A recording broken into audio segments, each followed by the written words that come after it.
And it came about in the days of Amraphel king of Shinar, Arioch king of Elasar, Chedorlaomer king of Elam, and Tidal king of Goyim, that they made war with Bera king of Sodom, and with Bersha king of Gomorrah, Shinab king of Admah, and Shemeber king of Zeboim, and the king of Bela, that is, Zoar. All these kings came as allies to the valley of Siddim, that is, the Salt Sea.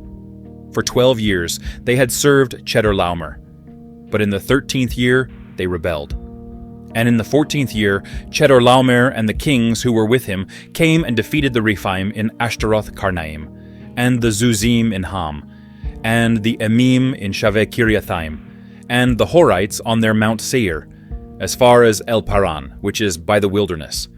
Then they turned back and came to En Mishpat, that is, Kadesh, and conquered all the country of the Amalekites, and also the Amorites, who lived in Hazazon Tamar. And the king of Sodom, and the king of Gomorrah, the king of Admah, and the king of Zeboim, and the king of Bela, that is, Zoar, came out.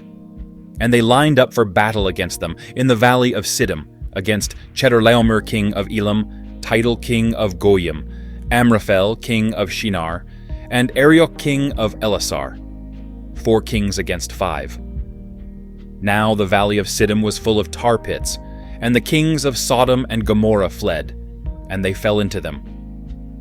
But those who survived fled to the hill country. Then they took all the possessions of Sodom and Gomorrah and all their food supply and departed. They also took Lot, Abram's nephew, and his possessions and departed, for he was living in Sodom. Then a survivor came and told Abram the Hebrew. Now he was residing by the oaks of Mamre the Amorite, brother of Eshcol and brother of Aner, and they were allies with Abram. When Abram heard that his relative had been taken captive, he led out his trained men, born in his house, numbering 318, and went in pursuit as far as Dan. Then he divided his forces against them by night, he and his servants, and defeated them, and pursued them as far as Hobah, which is north of Damascus. He brought back all the possessions, and also brought back his relative Lot with his possessions, and also the women and the other people. Then, after his return from the defeat of Chedorlaomer and the kings who were with him, the king of Sodom went out to meet him at the valley of Shaveh, that is, the king's valley. And Melchizedek, the king of Salem, brought out bread and wine. Now he was a priest of God Most High. And he blessed him and said, "Blessed be Abram of God Most High, possessor of heaven and earth, and blessed be God Most High, who has handed over your enemies to you."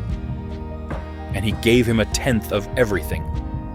Then the king of Sodom said to Abram, "Give the people to me, and take the possessions for yourself." But Abram said to the king of Sodom, "I have sworn to the Lord God Most High, possessor of heaven and earth, that I will not take a thread or a sandal strap or anything that is yours, so that you do not say, 'I have made Abram rich.' I will take nothing except what the young men have eaten, and the share of the men who went with me, Aner, Eshcol, and Mamre. Let them take their share.